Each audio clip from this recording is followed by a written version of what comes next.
پاک فوج کے خلاف جو پروپیگنڈے کا یہ جو کلچر پروان چڑھ رہا ہے نا، یہ بہت زیادہ خطرناک ہے۔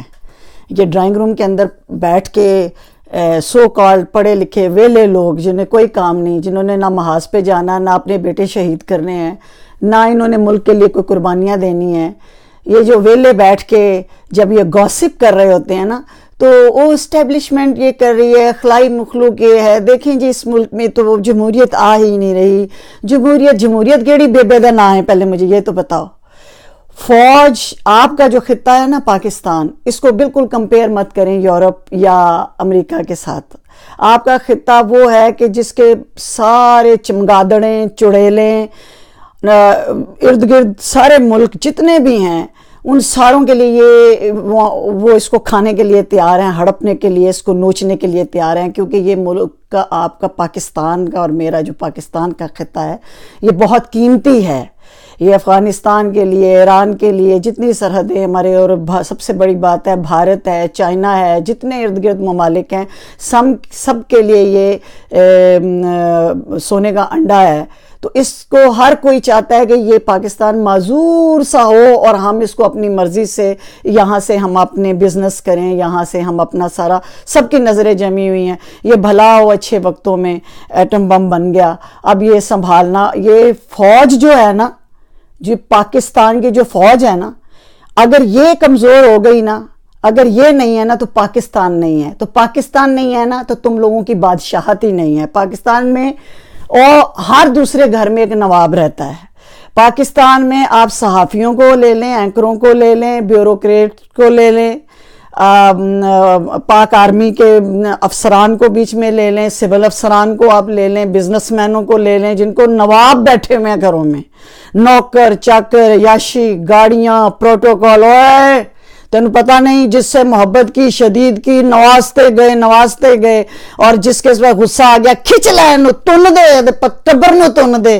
یہ سٹائل پاکستان میں صرف چل سکتا ہے، اور پاکستان کے ساتھ یہ بہاریں ہیں۔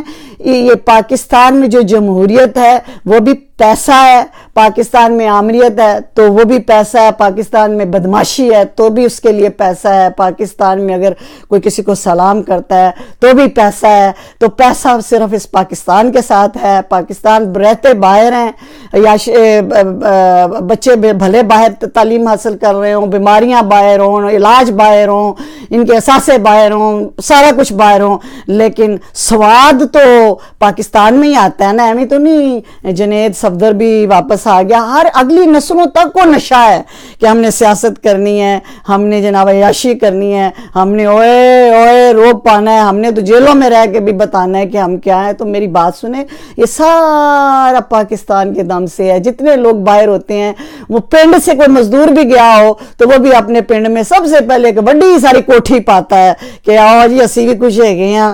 تو پاکستان ہے تو آپ سب کی عیاشی ہیں، آپ کی گوسپ بھی ہے، ڈرائنگ روم گوسپ بھی ہے، اور تنوں ہر وقت اور پھر کس کی وجہ سے ہے؟ اللہ کے بعد یہ فوج کی وجہ سے ہے۔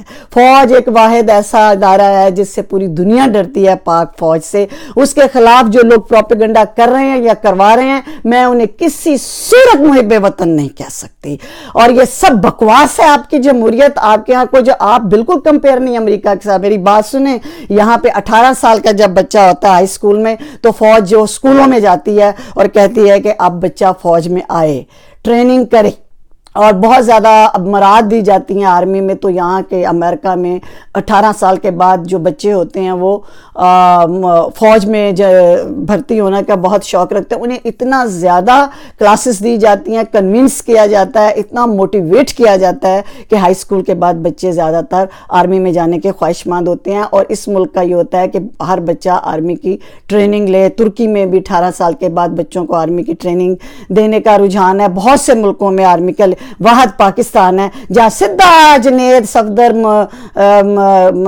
نواز شریف جیسا بچہ بھی لینڈ کرے، بلاول لینڈ کر جائے، بھلے اگلی نسلیں حمزہ لینڈ کر جائے، جو مرضی پچھلی نسلیں بڑھیاں کھسٹ ان کو تو مارو نہ گولا، اگلی نسلیں بھی جو کہتی ہیں نا وہ ایسی تو بنے بنائے وزیر اعظم، ہاں ان سارے میں تو آرمی میں کیوں نہیں بھیجتے؟ پاکستان میں یہ رواج کیوں نہیں ہے؟ میں یہ آرمی کے لیے سوال کرتی ہوں کہ پاکستان میں یہ جو عدلیہ یا جہاں بھی یہ قانون بننا ہے مجھے نہیں پتا یہ پاکستان میں قانون کیوں نہیں بنتا کہ بچہ جب میٹرک کر لے تو اس کو آرمی میں لے کے جایا جائے، کم از کم 6 مہینے 2 سال نہیں تو 6 مہینے کی ٹریننگ دی جائے، تاکہ ان 6 مہینے کیا چند دن جو آرمی میں رہ کے آئے گا بچہ، اس کا ذہنی چینج ہو جائے گا، اسے پتہ چلے گا کہ ملک کے حالات کیا ہیں، ٹریننگ کیا ہے، جان دینا کیا ہوتا ہے، اپنی جان دینا، اپنے بھائی بیٹوں کی، اپنے بچے خود اپنے ہاتھوں سے آرمی میں دینا۔ اور یہ پہلے ہوتا تھا کہ جب یہ ڈاکٹرز وغیرہ یہ 2 سال کی ٹریننگ مسٹ ہوتی تھی، پھر یہ قانون بھی ختم ہو گیا۔ اب صرف کیا فوج صرف فوجی کے لیے رہ گئی ہے کہ جو فوج میں جانے کا جذبہ رکھتا ہے، اور یہ جذبہ بھی تم لوگ قتل کر رہے ہو سیاستدانوں۔ یہ بچہ بھی، یہ جو بچوں کے اندر آرمی میں جانے کا جذبہ تھا، یہ بھی تم تو کی کرن بچے نواز شریف بنن نہ عمران خان بنن۔ عمران خان نہ دے بڑی موج ہے، جنیاں مرضی بیبیاں بدلن، ملک دے حالات بھی بدل لے گا، بیبیاں بدل دے تو ملک دے حالات بھی بدل لیندہ۔ نواز شریف بنے، شہباز بنے گا، کی بنے، بلاول زرداری بنے، پٹو بنے۔ میں آپ کو بتاؤں اب وقت بدل گیا ہے، اب اتنی نفرت نواز شریف کے خلاف آرمی میں نیچے سے لے کے اوپر پائی جاتی ہے، اور اتنے زیادہ چیزیں ہیں اینٹی اس کے جو انڈیا کے ساتھ معاملات تھے۔ ابھی یہ بڑے بھولی بھولی قوم ہے ہماری جو یہ سمجھ رہی ہے کہ جی وہ اقامے پہ اندر دے دیا، او جی ایک فلیٹ تھا وہ بھی پتہ نہیں دادا نے دیا تھا، اس پہ اندر دے دیا۔ ایڈی پولا ہے، ایڈا پولی پاکستان ایڈا پولا ہے جو چھوٹی چھوٹی بڑی بڑی باتوں پہ کسی کو جا کے وہ جیل میں ڈال دے گا۔ یہ کسی کو نظر نہیں آتا کہ مودی کی خوشنودی کیا ہوتی ہے، اور یہ کتنا خطرناک اور حساس خطہ ہے، اور اس کے ساتھ کیسا کھلواڑ کیا جاتا ہے۔ اور ایک بندے کی ہمیں کیا، ہماری طرف سے سارے سیاستدانوں کو، سارے بیوروکریٹس کو، سارے آمروں کو، سارے فوجی جرنیلوں کو تن کے رکھو، تن دو ان ساروں کو جو کو تننے والے ہو، جنہوں نے اس ملک کے ساتھ کرپشن کی ہے اور غداری کی ہے۔ ہسٹری پڑھو اپنی کہ جب بھٹو کو پھانسی دی گئی تھی تو اس چیز کو اتنا ناپسند کیا گیا تھا فوج کے اندر، چھوٹے سے بڑے لیول تک، کہ ضیاء الحق سے نفرت ہو گئی تھی فوجیوں کو، یحییٰ خان سے نفرت ہو گئی تھی فوجیوں کو۔ نہ فوجی کیا ہے، تمہیں کیا لگتا ہے وہ اتنے ہی سر پھینک نیچے کر کے چلتے ہیں، ان کے کوئی جذبات نہیں، ان کی کوئی عقل نہیں، ان کا کوئی شعور نہیں، انہیں نہیں پتا ملک میں کیا ہو رہا ہے۔ لیکن مشرف کے خلاف نفرت پائی گئی سارے کہ یہ کیوں آیا، سیاست میں کیوں آیا، کیوں اس نے شب خون مارا، پیارا کیس لیکن کو آڑ بنا کے۔ لیکن اس کے بعد یہ ہسٹری آپ کی ہوئی، اس کے بعد فل سٹاپ لگ گیا۔ پرویز مشرف کے بعد، پرویز مشرف کو پروٹوکول دے کے دونوں بھائیوں نے بھیجا، زرداری نے اور نواز شریف نے 5 سال گھسیٹے اس معاہدے کے ساتھ کہ یار اگلی باری میری ہوگی، اور ہم نے مشرف کو بس مشرف کے ساتھ ساروں نے وہ معاہدے کیے، بے نظیر میں کیے، سب نے کیے۔ پھر مشرف کو بڑی عزت کے ساتھ پروٹوکول سے بھیجا، مشرف نے اس کو تن دیتے، اس وقت حکومت نے زرداری کی تھی، کیوں چپ رہا؟ اس نے تو امریکہ کو بلا کے اسامہ بھی دلوا دیا، وہ زرداری کی حکومت تھی نا، دیکھا تو یہ جاتا نا کس کی حکومت تھی۔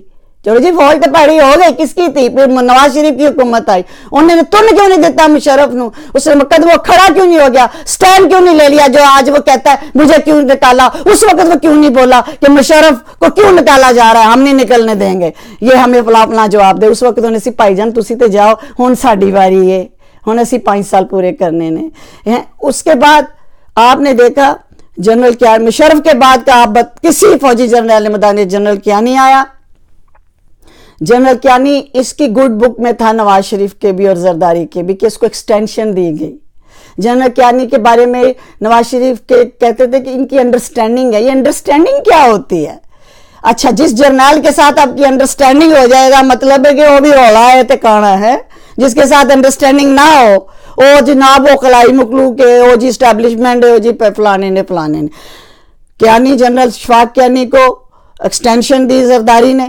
اس کے بعد پھر نواز شریف کا بھی دل چاہتا تھا کہ یہ بڑی ہماری انڈرسٹینڈنگ ہے دونوں بھائیوں کی، نواز سرداری اور نواز شریف بھائی ہوتے تھے نا، تو اس کو پھر کیانی کو ہم نے نا، یہ بڑا ہی ہمارے بالکل، ہم جو مرضی پالیسیاں بنائیں، جو مرضی کریں، یہ ہمارے ساتھ جیپ میں بیٹھ کے بس جیپ چلاتا ہے، اس کو ایک اور ایکسٹینشن دیں۔ لیکن چودھری افتخار وہ اپنے زمانے دا ایک آمر سی،